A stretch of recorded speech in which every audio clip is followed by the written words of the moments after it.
नमस्कार, मैं अतुल जय। साल 2026 शुरू हो चुका है। पहला महीना साल का निकल गया है, दूसरे महीने की शुरुआत हो गई है। हम आचार्य प्रवीण तिवारी जी के साथ बैठे हुए हैं।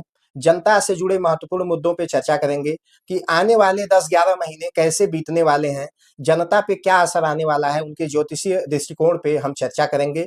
जैसे कि शेयर मार्केट, सोना-चांदी में हो रहे ऐसे मेटल्स में, धातुओं में हो रहे उतार-चढ़ाव पे। दूसरा टॉपिक हमारा होगा कि पूरे विश्व में उथल-पुथल मची हुई है। तीसरा सबसे महत्वपूर्ण मुद्दा होगा जिससे सरकारें डरती है, आम जन डरते हैं, महँगाई। इन महत्वपूर्ण मुद्दों पे चर्चा करने के लिए हमारे बीच में मौजूद हैं श्री आचार्य प्रवीण तिवारी गुरुजी। गुरुजी आपका स्वागत है। अब बताएँ आने वाले 10-11 महीने देश के लोगों के लिए कैसे रहने वाले हैं? नमस्कार। जैसा कि आपने चर्चा को शुरू किया शेयर मार्केट से, जी, तो दर्शकों यह जो वर्ष है 2026, जी, इसको न्यूमरोलॉजी की दृष्टि से देखें जी, तो इस वर्ष के स्वामी हैं सूर्य। सूर्य की स्थिति आपको मैं बताऊं कि यह सूर्य स्थिर नहीं रहते हैं। इनकी जो रोशनी है जी, वह भी स्थिर नहीं है। इस विषय को थोड़ा ध्यानपूर्वक समझने की जरूरत है। जी, आप देख रहे हैं शेयर मार्केट रिकॉर्ड ऊंचाइयों को छू रहा है जी, और उसी तरह रिकॉर्ड गिरावटों को भी देख रहा है। जो शेयर मार्केट में इंटरेस्ट रखते हैं, जी, आपको सावधानी पूर्वक और बैकअप के साथ कार्य करने की जरूरत है। जी, उदाहरण स्वरूप आप उतना ही शेयर मार्केट में इन्वेस्ट करें जिससे आपके सेहत पे कोई फर्क न पड़े। यदि आप लालच में अपना पूरा जितना आपने जमा पूंजी रखा है इन्वेस्ट कर दिया, तो आप देखेंगे कि सूर्य एक समय के बाद डूब जाता है। फिर आपको प्रतीक्षा करना पड़ता है कि सूर्य उदय होगा। तो इसी तरह जो शेयर मार्केट में पूरी जमा पूंजी लगा देंगे वह संभव है कि पूरी तरह डूब जाए। तो आपको सावधानी पूर्वक शेयर मार्केट में इन्वेस्ट करना चाहिए। इसी तरह सोना चांदी जी, आप देखेंगे सोना हो सकता है 3 लाख टच कर जाए।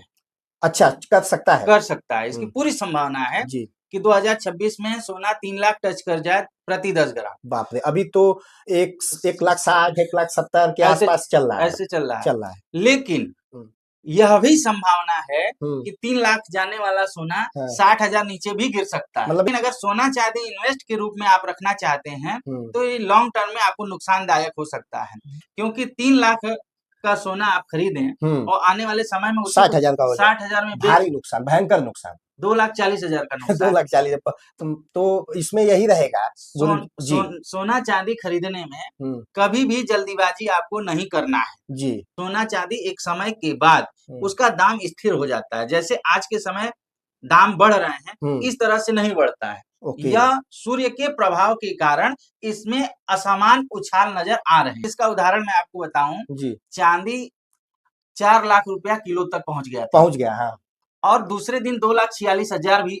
इतना बड़ा क्रैश माने कितने हजारों करोड़ खत्म। तो दर्शकों सोना चांदी में विशेष सावधानी रखना चाहिए आप। तो धन्यवाद। और इसमें एक चीज जो हमारे दर्शक हैं जी, जिनको हम अपना परिवार समझते हैं, उनसे एक होता है ना व्यक्तिगत रूप से कहना चाहते हैं कि कुछ चीजों के भाव बड़े बड़े व्यापारियों द्वारा खुद का मुनाफा बढ़ाने के लिए उसका भाव बढ़ाया जाता है, और जब खुद का मुनाफा बड़े बड़े व्यापारियों अपना मुनाफा ले लेते हैं तो आम जनता को कष्ट देने के लिए उसका भाव गिरा दिया जाता है। तो गुरुजी ने 2 बड़ी महत्वपूर्ण बातें बताई हैं कि अपनी पूरी पूंजी नहीं फंसानी है, किसी एक जगह पे नहीं फंसानी है। पूरी पूंजी मत फंसाइए, किसी एक जगह पे मत फंसाइए और समय का इंतजार करिए। तो ये शेयर मार्केट, सोना चांदी, उतार चढ़ाव की बात हो गई। गुरुजी आपने बड़ी महत्वपूर्ण बातें बता दी।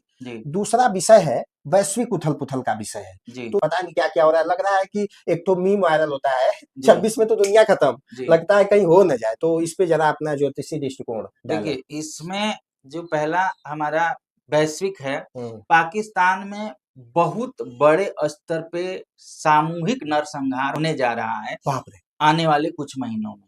इसमें सामूहिक नरसंहार जिसमें 10-20 लाख लोगों के मारे जाने की भी संभावना से इनकार नहीं किया जा सकता है। ऐसी ग्रह स्थिति वैश्विक दृष्टिकोण से ज्योतिष को जब हम देखते हैं तो नजर आता है। तो ये 10-20 लाख लोग पाकिस्तान में ही मर जाएंगे। देखिए जो 10-20 लाख लोग की संख्या हम बता रहे हैं इसमें पाकिस्तान है, ईरान है, फिलिस्तीन है, ठीक है, युद्ध चल रहा जहाँ है, कॉन्फ्लिक्ट पहले से है वो कॉन्फ्लिक्ट गहराएगा और ज्यादा जाने लेगा। लेकिन इसमें जो बड़ी संख्या है वह पाकिस्तान की जाएगी। पाकिस्तान में ज्यादा नरसंहार होना, यही स्थिति पूरे साल नजर आएगी और पाकिस्तान में बहुत बड़ा गृह युद्ध होने जा रहा है और वहां पे बहुत संख्या में लोग मरने जा रहे हैं। यानी विश्व की राजनीति में उथल पुथल बनी रहेगी, जहां भी युद्ध है, संकट है। 2026 में वो संकट गहराएंगे, परिस्थितियां और खराब होंगी और ज्यादा नरसंहार होगा। जब मैं वैश्विक गणना कर रहा था जी, तो एक चीज मुझे समझ में आई जी, जो अमेरिका के राष्ट्रपति हैं जिनकी भविष्यवाणी मैंने की थी, डोनाल्ड ट्रंप, जो कि मतलब लग नहीं रहा था कि वो जीतेंगे। दुनिया भर के विश्लेषक बता रहे थे कि वो नहीं जीतेंगे, लेकिन वो बड़ा बम्पर जीते। जी, डोनाल्ड ट्रंप के हार्ट अटैक की संभावना बनती है और जिससे उनकी जान जा सकती है। ऐसा पहली बार हिस्ट्री में होगा अमेरिका के, शायद अगर मैं सही बोल रहा हूँ, कि राष्ट्रपति रहते हुए किसी व्यक्ति की मृत्यु हो। ऐसा राष्ट्रपति रहते हुए हत्या हुई है, वहां पे हुई है, 2 राष्ट्रपतियों की हत्या हुई है। अच्छा, हत्या होना और खुद से मर जाना, वो दोनों अलग बात है। जी, तो ये भी एक बहुत बड़ा आपने वैश्विक घटनाक्रम का आकलन कर दिया है। अगर ऐसा होगा तो दुनिया की पूरा जो बैलेंस है, जो पावर बैलेंस है, सब इधर उधर हो जाएगा। जी, तो ये क्यों, ये भी सूर्य करा रहे हैं? देखिए, इसमें वैश्विक गणना जो होता है, अब होता क्या है कि कई बार सूर्य पे ग्रहण भी लग जाता है।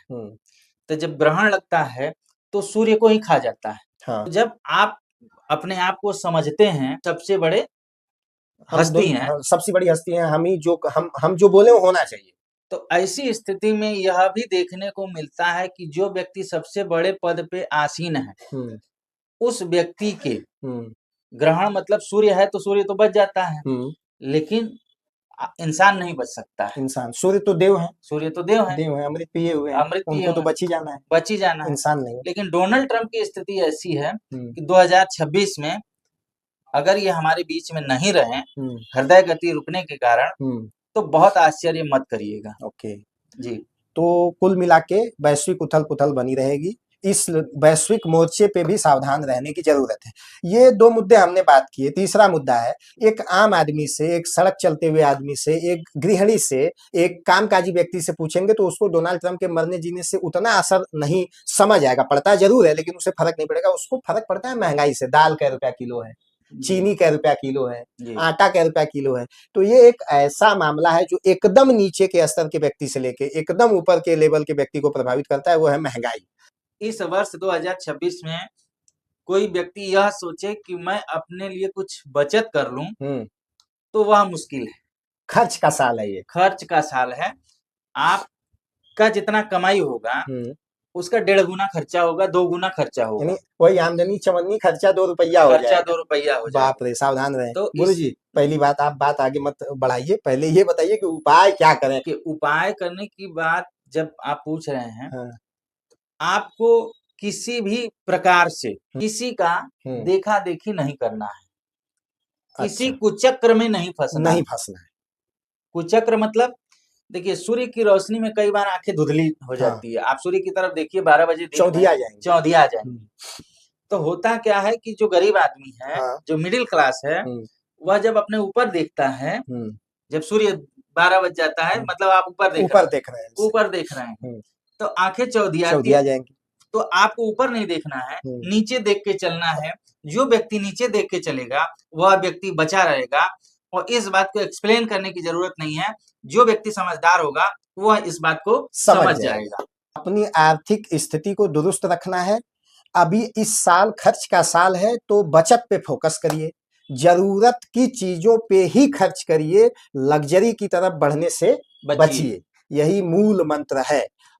और विशेषकर चावल, दाल, तेल, गेहूं से बना आटा, जी, यह आइटम आप देखेंगे 2026 में आमतौर पे अक्टूबर नवंबर में महंगे आपको एक असामान्य महंगाई की तरफ ले जाएगा।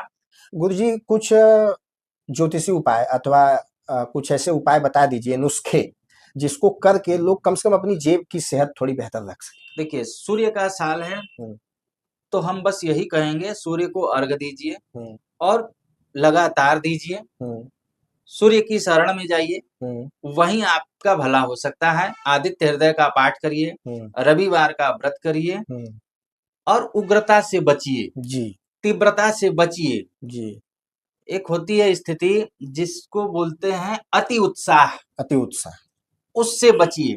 अति उत्साह और अति उदासीनता से जितना बचे रहेंगे उतना आपके हित में रहेगा। जीवन कहीं बीच में है, अति के बीच में कहीं जीवन है, उसी को अपनाइए। तो ये महंगाई की बात हो गई। अब हम घरेलू राजनीति की बात करेंगे। वैसे तो केंद्र की सरकार में भाजपा की सरकार है, यशस्वी प्रधानमंत्री श्री नरेंद्र मोदी जी विराजमान है, 29 तक रहने वाले हैं।